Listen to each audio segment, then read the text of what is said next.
Evening, welcome to tonight's shiur, Thursday of Parshas Chukas, Tovshin Pei Hey, and we're going to start off with the first question on our list, and that is in Shabbos davening.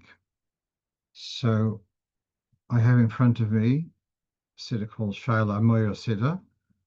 Shai laMora is the publishing name of one of the previously partners of the Eshkol company. Family's name is Weinfeld, and hence the name Eshkol.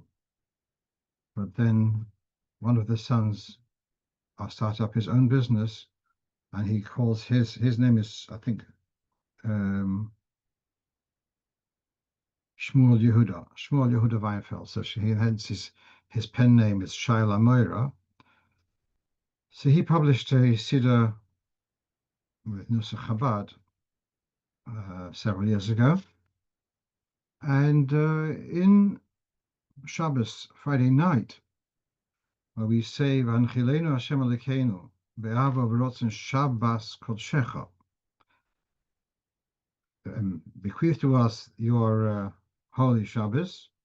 So he has a note, which when I was working on the new edition of the Sidur, I wasn't aware of this. Someone brought it to my attention that in the Sidur printed in Berditshev, and the Yatov Kofai and Ches, by the Mittler Rebbe, there the vowels are not Shabbos Kodshecho, but Shabbos Kodshecho. And so he wants to give explanation for that, and I want to explore whether it's Shabbos Kodshecho, Shabbos Kodshecho, and the consequences of this. Well, so in Hebrew, we have a structure of when one is kind of possessive of the other, so that changes. So like you've got kutoines and kesoines pasim. So the word it changes because it's whether it's just on its own a shirt, or it's a shirt which has stripes. So then it becomes kesoines pasim. So the word Shabbos Kodshecho. So how would we translate this? Does it mean the Shabbos of your holiness? Or is it your holy Shabbos? Now, in English, the adjective comes before the noun. So we say the large house, the big man, and so on.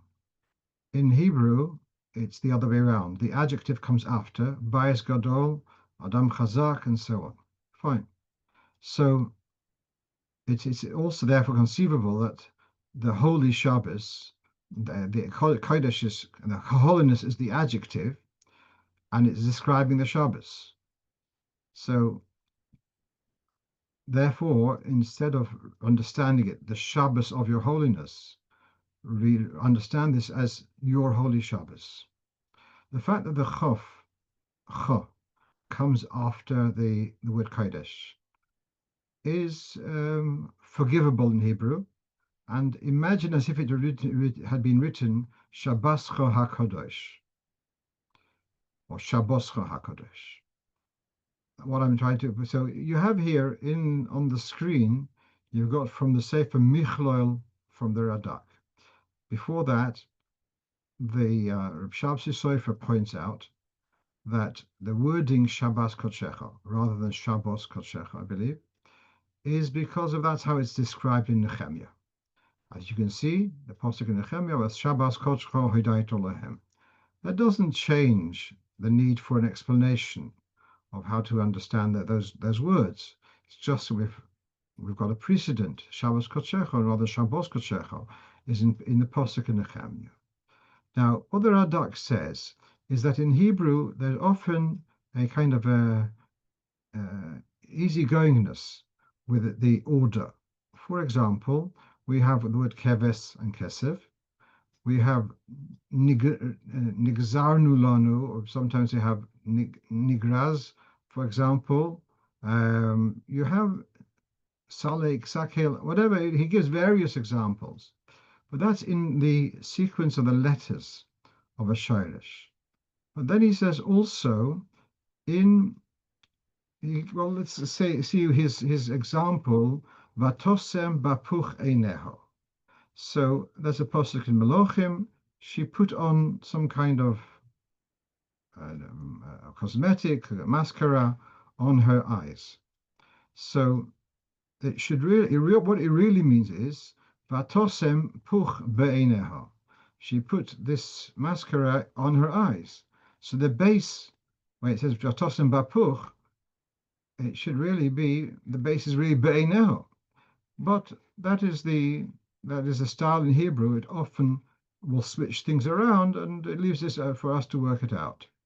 And for example, he brings here, Bo Mitzrayim lishboir el Yosef. Well, actually, the Bo Mitzrayim el Yosef lishboir. They came to Mitzrayim, to Yosef, to acquire provisions. And so on. He brings various examples.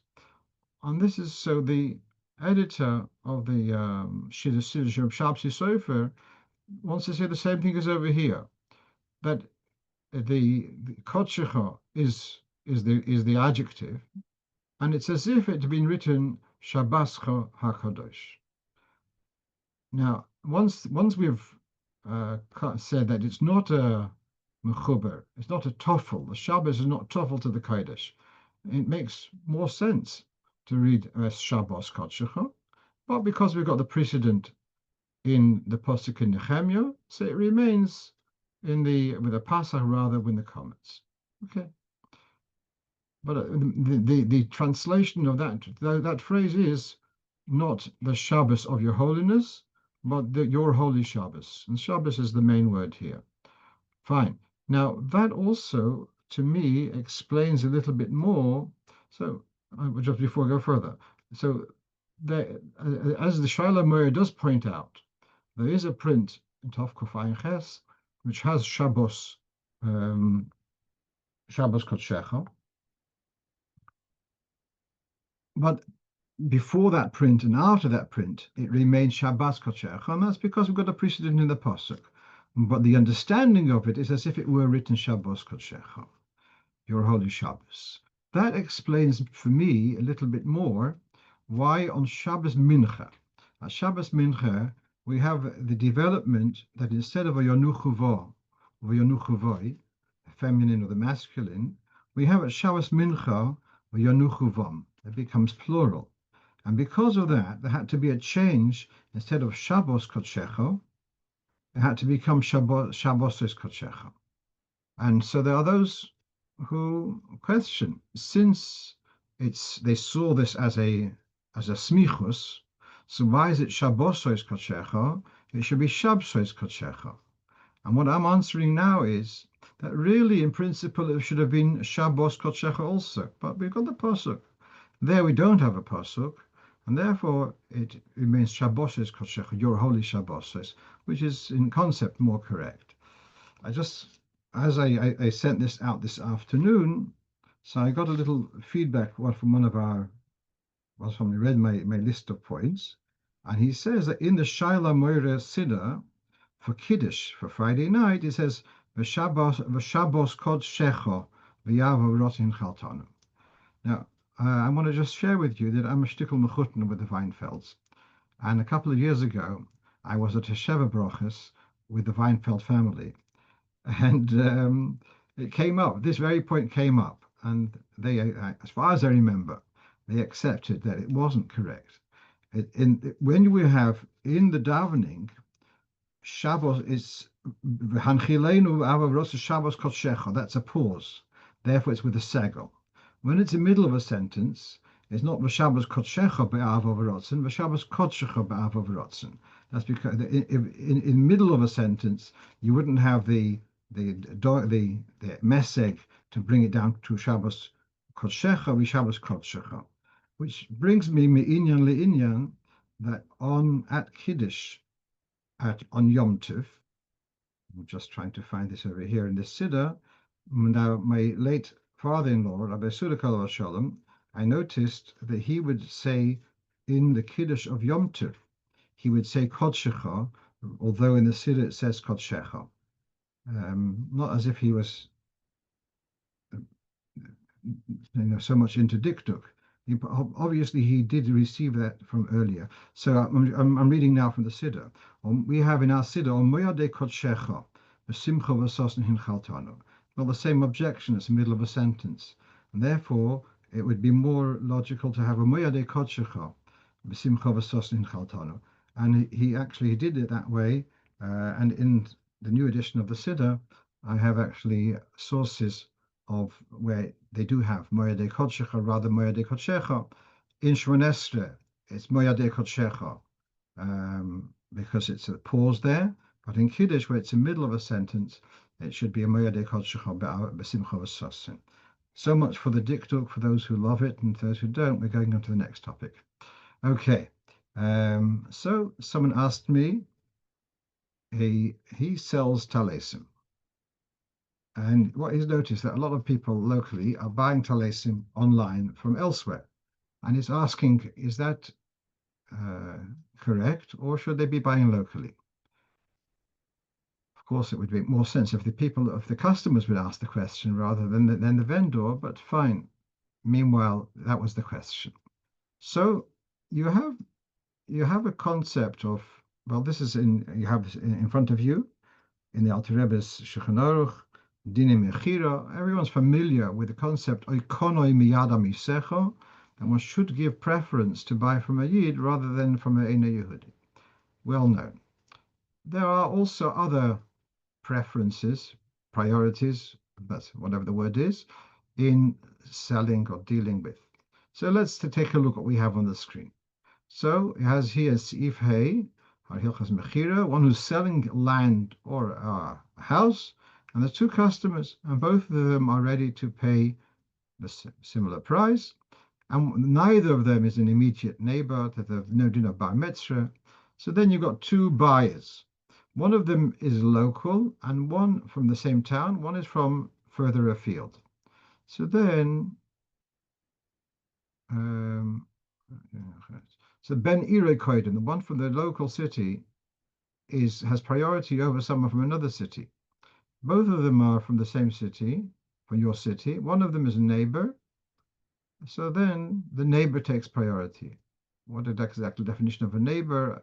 And it's not next door. I'm not sure, but let's move on. Then we have, if one of them is a close friend, and then the neighbor is not such a close friend. So then you give priority to your friend over your neighbor. And so it goes on for various inyonim here about giving priority to, and therefore the same thing applies by buying, selling, and one should give the business to someone close by, Yoshvei Iroi, rather than people from another city.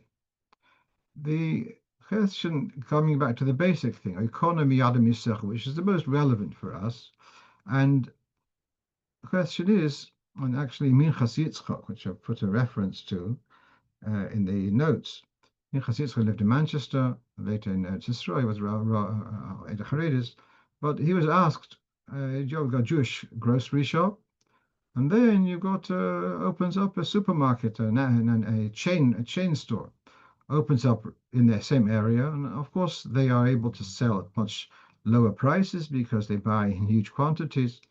Is there a duty on people on the Yidden to keep on patronizing the Jewish store, even though they can get the same products much cheaper at the chain store?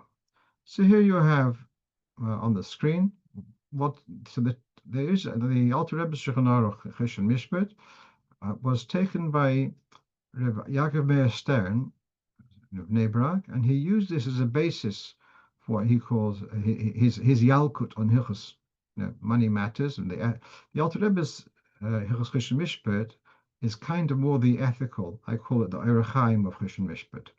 So the Rebbe Yaakov Meir, the Imre Yaakov, he published a very beautiful volume with a Yalkut, various commentaries on this.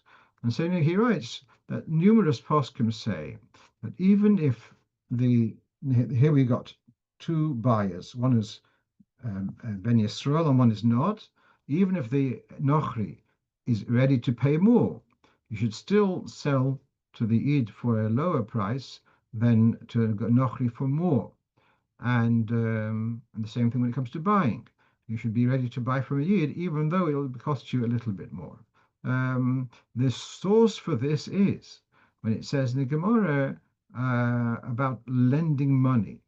And lending money to a yid without ribis should be given priority to lending money to a goy with ribis, which obviously means that there is going to be a difference in money, and still the Torah expects us to give priority to a yid. Okay, but then here's a very important rider. Avol davke. This is only when the difference between the two prices, the two profits, is dover muet bilvat. If it's a minor difference between one and the other, then you should be machtim yisrael and ochri. But if it's not a dover muet, it's a dover godel, then you don't have this duty to give preference to a yid. So therefore, that goes back to the supermarket story, that if it might be on one product, it might be a minimal difference. But if you do a whole shopping trip, spend however it may be, 50, 60, 100, 200 pounds, and then the difference between one shop and the other is going to be quite significant, then you don't have a chiyuv to patronize the Jewish store if the difference is going to be significant. You might get better service by the Hamish store, well, that's going to be your cheshbon. How do you define a dovar mu'at?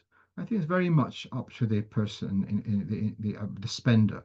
Is that difference significant to them? Then it's not a dovar mu'at. If it's not so significant, then it's a dovar mu'at. Right, I see someone's put on here. Main chat. I can't see the message. No. Okay, let's move on. So someone asks me, can we make a Siyum Sefer Torah, Achnosa Sefer Torah, Siyum Sefer Torah during the 3 weeks? So this seems to boil down to a difference between the Ashkenazim and the Sephardim, because as you can see on the screen, we've got here for Siman Tov Kuf Nun Aleph, about from Rosh Chodesh Av, of not making weddings. And then that's the Mechaber. Then the Ramos says, "V'noegin lahachmir," not to make weddings from Shiva Osa B'Tammuz all the way through till Tisha B'Av. So until Rosh Chodesh, the Mechaber doesn't object to making chasnas, and therefore it would be the same thing when making a Simcha Machnosa Sefer Torah. According to Ashkenazim, it would follow the same rules. And so it's not so mefurish, but here we have a letter of the Rebbe. You're talking about Achnosa Sefer Torah, and the opportune occasion would be Bein HaMetzorim, or right after Rosh Chodesh Menachem Av. So the Rebbe says the second Sidvara, that it should be already in the 9 days. Mushalelis is for sure not okay. Also during Bein HaMetzorim, that means from Shiva Osam Tammuz until Rosh Chodesh. Also, yes, this Anyen Bedover. Should look into it more carefully. Is it possible to find a more appropriate time? We look to do something of merit on the day of merit. So the Rebbe doesn't give an outright no. He does seem to be, though, not so enthusiastic about doing it in the 3 weeks. And as you see, it happens to be that the person who asked this question, the donor, is actually a Sephardi. So for Sephardi, but the Hachnos Sefer Torah is to a Beis Chabad. So does the minhag of the donor prevail, or does the minhag of Chabad prevail? I feel that it's a Chabad institution, that you should follow minhag Chabad, and looks like the Rebbe is not so keen, and so try to arrange it outside the 3 weeks. Okay. I'm going on to another point, and that is I had recently a conversation about tefillas in Aramaic. Okay, so we know that it says in Shulchan Aruch and Siman Kof Aleph, that you have it on the screen, that you can daven Hashem, you can pray in any language. That's really when you're davening the Tzibur, which is so interesting because you hardly hear a Tzibur davening in English. But okay, but Yochid, you shouldn't doubt. You should daven in Lashon HaKodesh because the Malochim Hashores they don't recognize other languages, and the Yochid needs to have a Malach, Melitz, Malach to kind of present that his tefillah should be accepted. A Tzibur does not need to have a Melitz because it says in Keil Kabe Yimos that when there's a Rabbim, Hashem will not despise their tefillah. On this, so this is in Siman Kuf Aleph in Hilchos Tefillah. At this point in the Mishnah Brura, he says, therefore, on a B'yochid should not say Yukum Purkon. Either Shum Yukum Purkon. That's what the Mishnah Brura says. And there seems to be support for this. This is, as you see on the screen, from the Or Zarua, Rov Yitzchok Raskin. I think he's a father of the Ravio or the son of the Ravio, but from that period. And he writes that why do we say Yukum Purkon in Aramaic and Kaddish in Aramaic, although the Malach HaShores can't handle it? It's because it's unmished with Tzibur. So according to this, Yukum Purkon on your own should not be said. But you look in our Sidur, and it says, before the second Yukum Purkon, there's two Yukum Purkons. One is a prayer or a blessing for the Talmidei Chachamim. The other one is for the community. And so it has in the Alter Rebbe Sidur, Hamispal B'yochid B'beis or something like that, should not say the second Yukum Purkon, nor the Misha Beirach of Kol HaKodesh Hazeh, which clearly implies that the first Yukum Purkon should be said even B'yochid.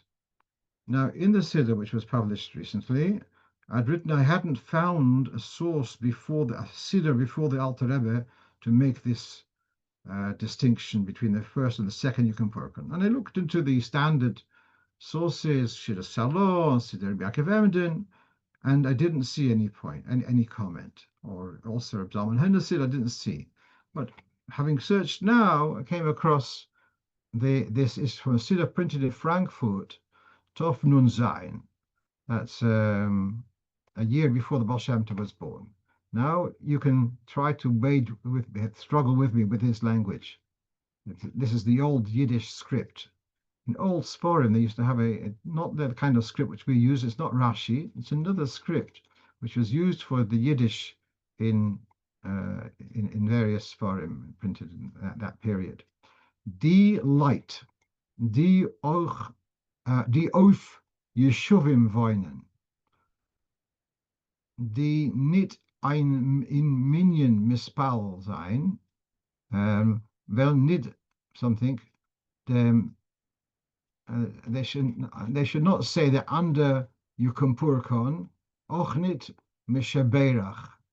I hope I got it right, but it's approximately seem to be saying that the second Yukum, if you're in a small town where there's no small village, whatever, there's no minyan, so don't say the second Yukum Purkon nor the mishaberach. So the minhag which the Alter Rebbe writes about not saying the second Yukum Purkon, and of course then you do say the first Yukum Purkon, seems to be quite widespread, and it's also in later Sidurim after the Alter Rebbe. I saw it in the numerous Sidurim, the Munkach Sidur and the Berditshev Sidur. So it seems to be, although the Mishnah Brura said don't say Shum Yukum Purkon, but that does not seem to be the widespread minhag.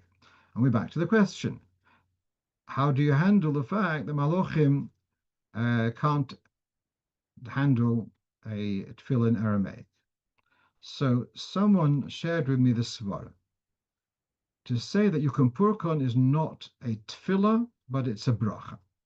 So here you have on the bottom of the screen from the Alter Rebbe's Shulchan Aruch, Siman Reish Pei Dalet, that's just after Kriyas Torah, and he talks about saying some kind of Mikhail Malei Rachamim, and a bracha for the Oiskim Tzibur, and the minhag to say Yukum Purkon. And then he adds, Ve'ein b'chol zeh mishum isur tchino b'Shabbos.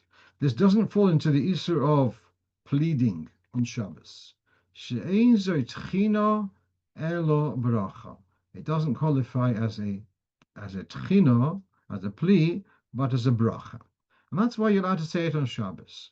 So this correspondent of mine wanted to say the same, to use this distinction also vis-a-vis the union of Aramaic and Malochim, to say that which you need to have the Malochim to elevate, and therefore Aramaic is a problem, that's for a tefillah. But if it's a brocha, then it's okay to say it in Aramaic. And I asked him, what's the svara in your mind to differentiate as far as Malochim? Why do we not need Malochim for brachas, only for tefillahs? So he said a svara. I'm going to give it over. Okay, but there's a difference explained in Chassidus very much. The difference between brocha and tefillah. Tefillah is to reach out to be me'oirer a new rotzen. So tefillah has to be oiler.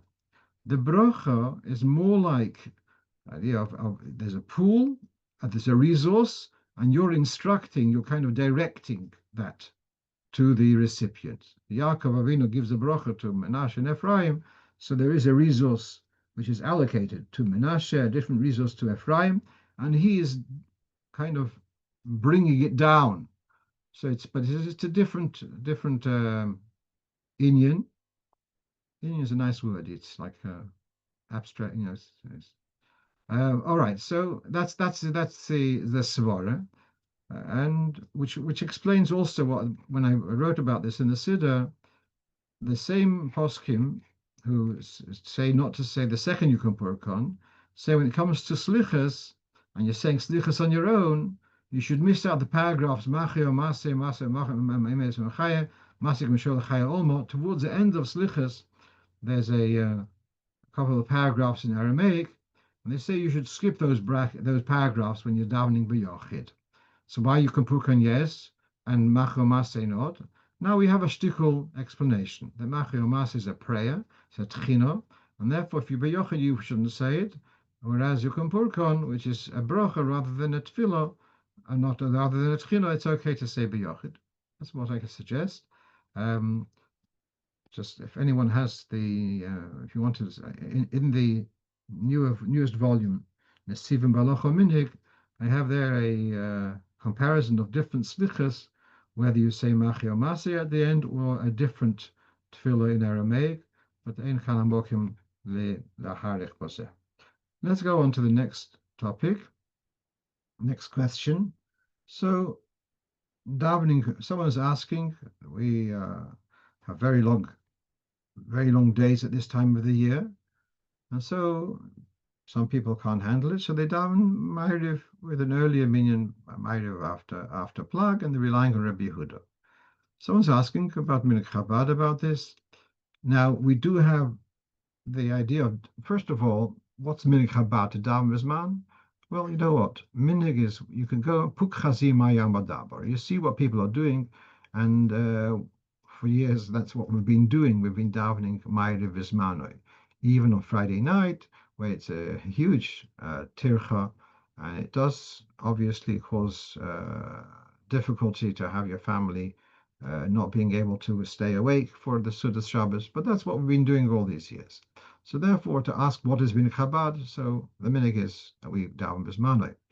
Sources, okay, so we have in the Alter Rebbe's Tshuva, when it talks about the Sakinim Melotoshim, about he introduced a new way of making the Chalofim, and so he responds to the charge, oh, you're going to make a change of Chalofim, you're casting aspersions on previous generations. So he says that's not such a problem, and he gives two other examples. He says, Kamoi, of late, people are going to be more particular to daven Ma'ariv Bismanoi and to be careful about Chodosh.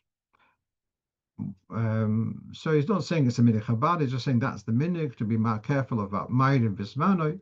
Possibly, I may have said this theory before in the past, that when people started living more concentrated rather than being more spread out, so the whole reason why people daven Ma'ariv early is because it's difficult to get a minyan back together for Ma'ariv. But once people started living more concentrated, that became less of an issue. People could come back to shul for Ma'ariv, and therefore it became that many kehillas started davening Ma'ariv Bismanoi. Meanwhile, we have here this is from the Tzemach Tzedek. So here the dilemma is, is it better to daven Ma'ariv early with a minyan, or to daven Ma'ariv bismanoi bichidas? Now, there are those who don't have an option. Those who are Rabbonim and Kehillas who daven Ma'ariv early probably don't have an option, especially they may sometimes have to be the Chazan also. So we're not talking about that. We're talking about someone who has the free choice between one and the other. So what should he do? So here we have from the Tzemach Tzedek. This is from Chidusha Hashas. And Mamash on this first page, on the second side, Aval misheroitze linag lispal krishma otfilas arvis achatzes hachavim. One who wishes to doubt. So he's talking about. So he says Rashoy linag kain. Although you have here the Minhag Ashkenaz is broadly to daven Ma'ariv early in summer at least, yeah, and then to rely on Krishma Shalamito for to be Yotze Shema. So he says that's for someone who's used to davening Ma'ariv early before Sesek HaChovim. But one who wishes to say daven and say Krishma is permitted to do so. And he brings a proof. He brings a proof from Shulchan Aruch Siman Peites that afilu b'lo yasora odif, and if they're talking about if the minyan are davening shlei bismanoi, so it's better to daven bichidas than to bismanoi than to daven with the tzibur shlei bismanoi. So he says you see that if omim matirim lispal b'yochid, and so therefore he says here too to be if you want to keep to the minhag like Rabbonon, to daven Ma'ariv dafka bismanoi, not like Rabbi Yehuda, so then you have permission to do so. So it's not a shegans for not davening with that minyan. What I did say is stay with the stay, and you daven mincha, the daven Ma'ariv. So we stay at least for Baruch Hu and answer that. Yeah. Right. Let's move on. So here's a question. I have a premises, Chabad house, and there's a room in our premises, which there's a group who want to rent it to make a meeting. They want to make a Shabbos afternoon meetings. They want to use my premises.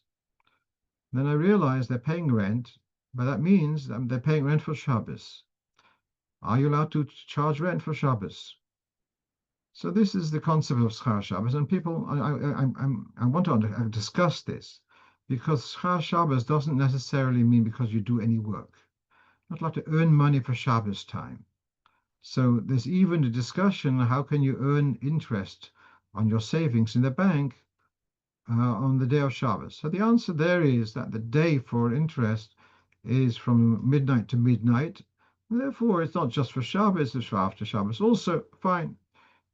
But coming back, so in Eretz Yisrael, curiously, they've got something called Simurin. Simurin means that people have what we'd call Airbnb kind of thing, or similar. You can just rent a room. They don't provide anything else. You just come and rent the room, and so you're paying for use of your room on Shabbos. So how is it justified that they should be accepting payment just for Shabbos? So the answer is usually that your rental of your Tzimmerin is you come Friday afternoon. And so it's included that in Schar Shabbos, there's a concept called Havlah. If the contract includes Shabbos and non-Shabbos, then that's okay. Because it's Shabbos and non-Shabbos in one unit. So if the unit of rental is including Shabbos and Friday, so that's called Havlah, that's not a problem. But what happens if it's, in our case, it's just a meeting of 5 to 6 p.m. on Shabbos afternoon, so there's no Havlah there. So this is from the Piskei Teshuvos. It's from Siman Shin Vov. He says, let's say you're providing something, some food. So what I suggested to the one responsible for this Chabad house, that with the rental of this premises for this meeting, make it that part of the contract is also that you will provide bottles of water. And for the bottles of water, you're allowed to charge. And therefore, it becomes behavla. That's the same thing with mikvahs. what's the heter for a mikveh to take money for Shabbos? So again, if they are providing stuff, which is not just the rental, not just the time, it's some other costs which are involved, then they're allowed to charge for that, and therefore it goes a package, and that's the heter. Okay, let's move on. So someone was asking me about coming summer, and he had some balabos who he is in contact with, who is going to some hotel of sorts for vacation, and he can't, and he wants to use the pool for mikveh, but he wouldn't be able to use the pool the way we go to mikveh, without anything on at all. He'd have to wear a bathing suit, or what in English we call swimming trunks. So I was surprised to find this, but this is from a sefer called um, it's called Ibn Soya, published in Belgium about 20 years ago. So he writes that where B'mokim shetovel bebrecho, he says where the owners of the premises will not allow you to use the pool without wearing swimming trunks, so then you'd be allowed to use it, and you'd be allowed to take them off, and it's not a worry of schita. Now, every one of us has learned Gemara, Yuma, at some stage, and talks there about wading through a pool, a river, to go and greet your Rebbe on Yom Kippur. And what happens to your clothes? Obviously, they're going to get wet, and so there seems to be permission to, that's not the kavana, then that would be okay. And then he says, in the notes here, he says that you'll be allowed to take off the wet garments. And like it says in the Gemara about a woman, Ma'aremes, she can make a trick. She goes and wades through and with her clothes, and meanwhile she's traveling also. And we don't say it's psikresha she's going to squeeze, so you can remove them also. So there seems to be a heter. Now, this is very interesting because generally we say absolutely no. And on the left of the screen, we've got from Igris Moshe, where he talks about using a pool on Shabbos. And he says if you're wearing a bathing suit, that's definitely not okay. And that's in addition to Bichlal, the minik we learned recently in Siman Shin Chavov about not bathing even in cold water, even without clothes. We don't bathe on Shabbos. We don't use it even without clothes. And with a bathing suit, he says for sure it's not okay. So, all right. So, what remains then is that if it's for swimming, for entertainment, so then the answer is no. If it's just for tefillah for tara, so there is a basis to be matir, and you can see that on the screen. Right. Let's move on. And that is about heter iska. So it came my way this week. There's a group of Ingalite who are learning about heter iska, and they have been taught that the common heter iska is not acceptable according to the Alter Rebbe. Now, in the Kitzur Shulchan Aruch, which was published by Kahos, which I was involved with, the Siman Samach Vov talks about heter iska, and we have there a note that one should not mention in the document, in the agreement, a monthly or weekly additional amount. That for every month you hold on to the money, it's going to cost you extra. And because of this comment, on the following page, where it has the nusach of heter iska, and there the Kitzur Shulchan Aruch writes that for each month I hold on to the money, I'll give you more profit. So here was a comment that nisuch hashtar dilakamon is not in accordance with the Alter Rebbe. So now, this is being said here that the regular heter iska form, which says a monthly profit instead of chas v'sholom interest, it's profit. And they say that it's okay. And here we've got here that it's not okay. Now, I remembered I had this conversation with, I mentioned his name before, expert in Hilchos Ribis, Reb Shabshi Tayar, who is in Melbourne. Now, when I was in Melbourne some 11 years ago, we had this conversation because I'd written about this in one of the others for him, and he said, no, that's not the pshat. And although the Alter Rebbe does object to putting in increments, timely increments, but there's different forms of heter iska,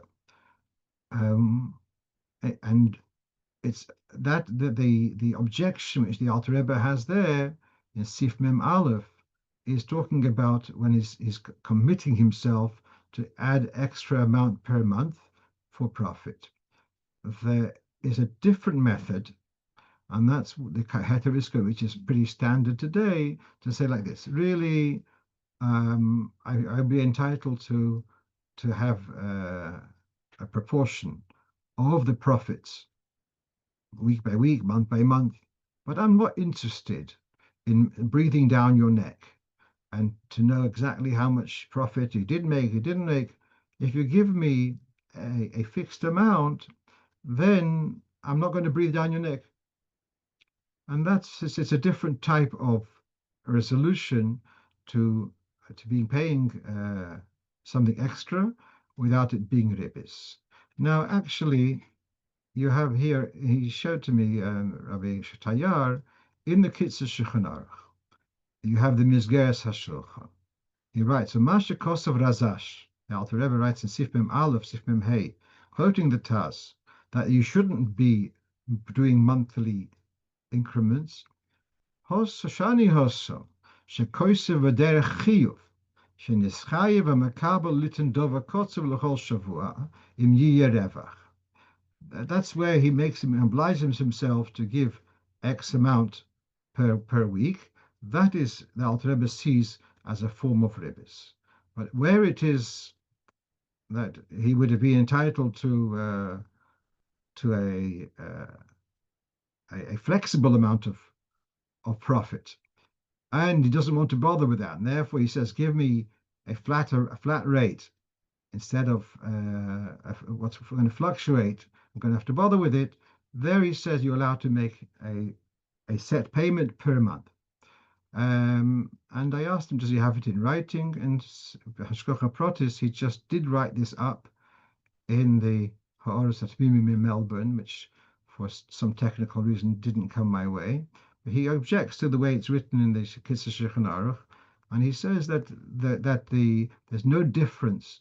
According to the Alter Rebbe, also agrees with the method of heter iska, which is the generally used form, and that's okay, even though it has monthly increments.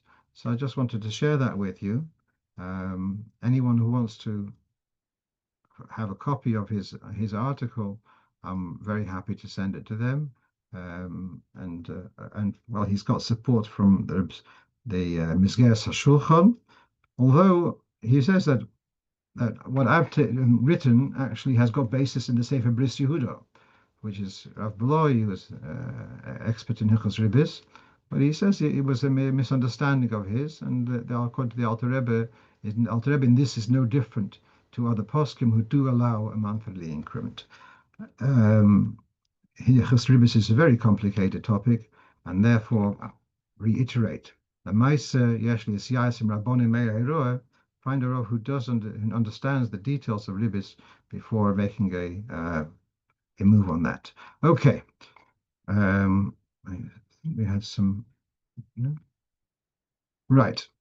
Two last points, and one is that I'd spoken about this, I think 2 weeks ago, about a fellow who lends a colleague of his, who lends him, let's say, $10,000, and he says to his borrower, by the way, don't forget my son-in-law is making a charity for his Beis Chabad next week. Don't forget about the charity. And I'd said that isn't okay. I didn't say you have to reimburse, but I felt that wasn't appropriate. So someone wrote to me challenging me, why am I making up new Isurim? There wasn't, it wasn't a direct payment, and it wasn't even a direct outright statement. So what you have on the screen here is, on the top is from the Rambam, Hilchos Malve V'Loive. Hamalve es Chaver. There's something called Ribis Devarim. And the Rambam writes, what does it mean, Ribis Devarim? You shouldn't, lo yoima loy, da im bo ish ploini mimoka im ploini. Make sure to know whether so-and-so arrives in town. Kiloima. Shetachabdoi v'sachiloi v'sashkeyo. Ribis Devarim is, says the Rambam, be in tune if this so-and-so comes to your town, intimating that I expect you to host him. That's so similar to our question here that I'm saying to my borrower, I'm not telling you anything. I'm just telling you my son-in-law is making a charity, and use your seichel kind of thing. So here we have from the Sefer Torah Ribis, a contemporary Sefer, where we have the malveh, the lender, is not allowed to expect Ribis Dvorim, to expect the loiver to say, oh, keep me in the loop if so-and-so arrives to town. It's just Dvorim. But to ask for that information is us. Then he says, also lamalve, to say to the loiver, to give instructions. If so-and-so comes to town, make sure to honor him, to provide him, to host him. That is Ribis Gemura, he says, because you've given instruction. Then he says, even if you don't say Beferish, you just inform him that so-and-so is coming here, and the loiver understands that you are intimating that he should host him, even though you might have done it anyways. But since you're doing so, you've gotten here the heads up from the lender, and the malva, the lender, is relying that the borrower will do so because he borrowed money. That is also mishum ribis devarim. So let's not call it ribis ktsutso, ribis she'ena ktsutso, but at least it's ribis devarim. And it goes back to the basic principle that the Torah tells us, you lend money, don't expect any financial return. You get back your money, but no other favors, no other extras are going to come with it. And so that's how it comes. I say Komatz, it's not okay. So let's call it Ribis Devarim. Okay. The last thing which I have here is that last week we had discussion about a man who's very frail, elderly, and he struggles with benching. It takes him an hour to bench. Possibly he dozes off in the middle, whatever it may be. Lived all his life a frum life, and they offer him to have Mazona's bread. He says, no, I'm kaveh suda. And it's so difficult because, he's, on the one hand, he's with it and remembering that the halocha, that Mazona's bread is not an eitzah, but he physically is now not able to manage with the schedule. So they were asking whether it's okay to do hamichyo instead of the full benching. That was the discussion. So I had a couple of feedbacks on this. One is, this is from the website of Rav Broin. So he's got an excellent website called Ask the Rav, and probably by now thousands of entries there. Very, very good. So this is, someone gave me this link, and so here you have a shortened benching. It'll make life easier. I don't know whether the person being used to a regular siddur will find this more disturbing or easier. I don't know, but it's out there. So that's one option. Someone's suggesting also about saying Brich Rachmana, which is just a one line. But possibly this man is not up to that. He still wants to bench as he's used to all his life. So again, this is a suggestion. And then finally, this person suggested, the second person also, there's a certain app available which has this, well, which will read the Sidur aloud. So then that would be able to be playing at whatever speed you want, and the person could hear the tefillah being said and say it along with the talking Siddur and be able to manage to say it, their benching supported in that way. I'm just sharing those ideas because it's probably not unique to the one who asked me the question. So there you are. Okay, I'm going to stop with this. I'm going to wish you all a good Shabbos, and we should hear Basuras Tevis, Shabbos Menucha. I think I've said this before. Well, I'll share it to you in any case in a couple of minutes. The Rambam has the Nusach Yom HaManoach Hazeh. Yet in our Siddur, it's not called Yom HaManoach Hazeh. Shabbos is called Yom HaShabbos Hazeh. And the Arizal comments, he objects to you calling it Shabbos Yom HaManoach Hazeh. He said, "V'simonoch Manoach Am Ha'aretz Haya." So it's like very strange, though. It's Minik Yisrael, Nusach, Yom HaManoach Hazeh, and then you have such a sharp term from the Arizal, Amanechem Ha'aretz Haya. To which I want to say the following, that in Shabbos you have two aspects of Shabbos. You have Shabbos as a Yom Menucha, and you have a Shabbos Lashem, a day of reaching up and being more spiritual. If you see Shabbos as just a time to put your feet up and to relax, that's a Maratzish Shabbos. If you see Shabbos as a Shabbos, a day of devoting more time to Avodas Hashem, that's a Shabbos Hashem. So when Arizal says, don't look at the Shabbos just as a day of break from your pressure. You should see a Shabbos, you should see it as a day of reaching up and higher, and it should have a hashpah tova on the entire week. I've gotten Shabbos. Good Shabbos.